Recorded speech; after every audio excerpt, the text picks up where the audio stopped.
Hey, I'm Corey with Live Fitness Hub, and today I'm going to teach you how to take your fitness measurements with some accuracy.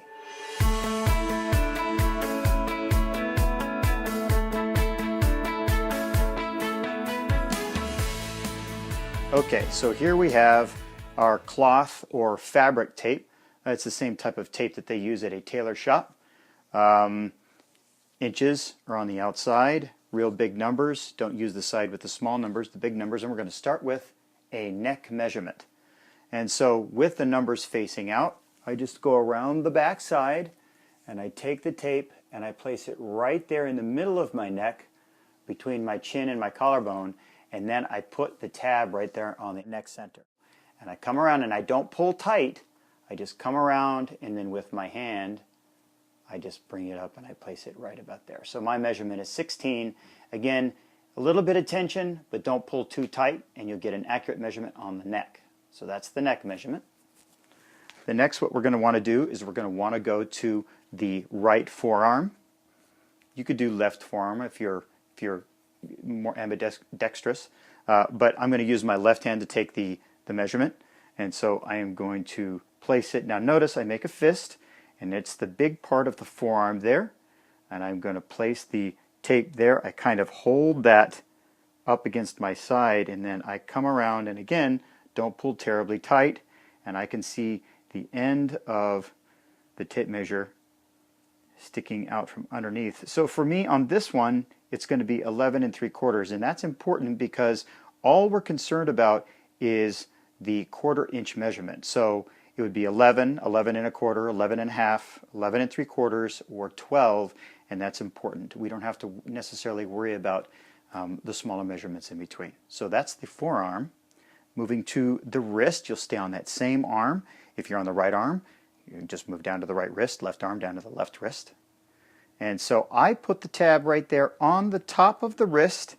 I hold that up against my belly, and then I hold that down with my thumb, and I pull with my forefinger, and around it comes, and that measurement's going to be right there at 7 1/2 for my wrist.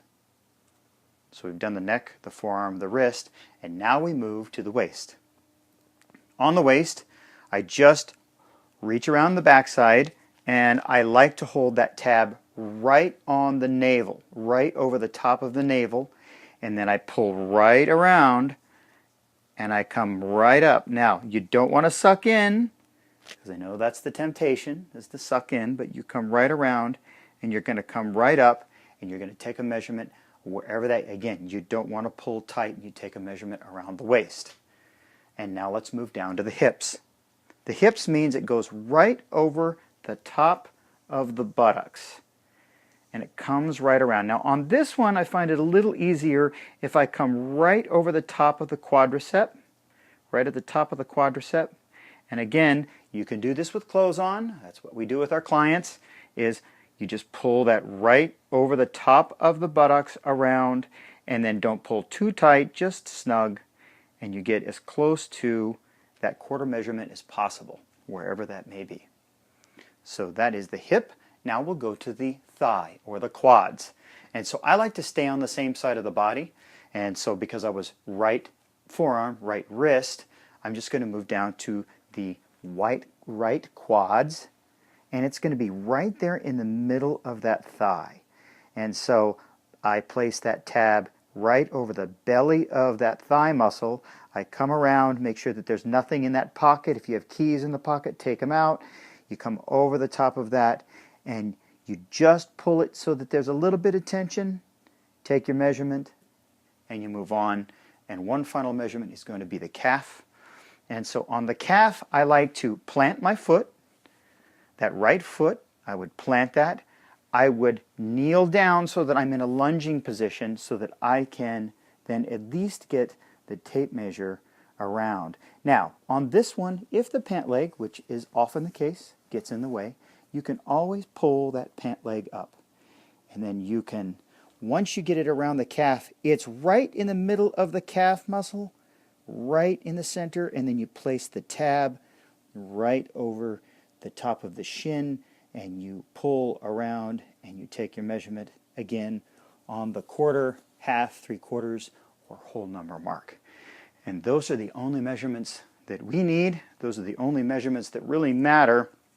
There's many other measurements that you could take, but for tracking your measurements from a fitness perspective, those are the only measurements that really matter, because that's where our calculations, that's what you calculate from. So today we really just went through a very easy, simple, step-by-step method to take your fitness measurements.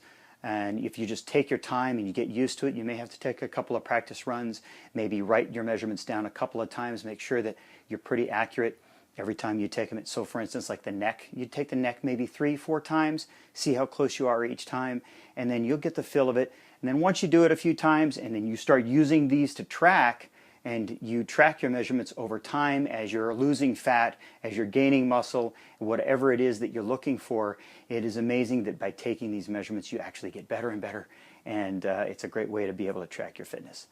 Thanks for watching today, and we'll see you next time.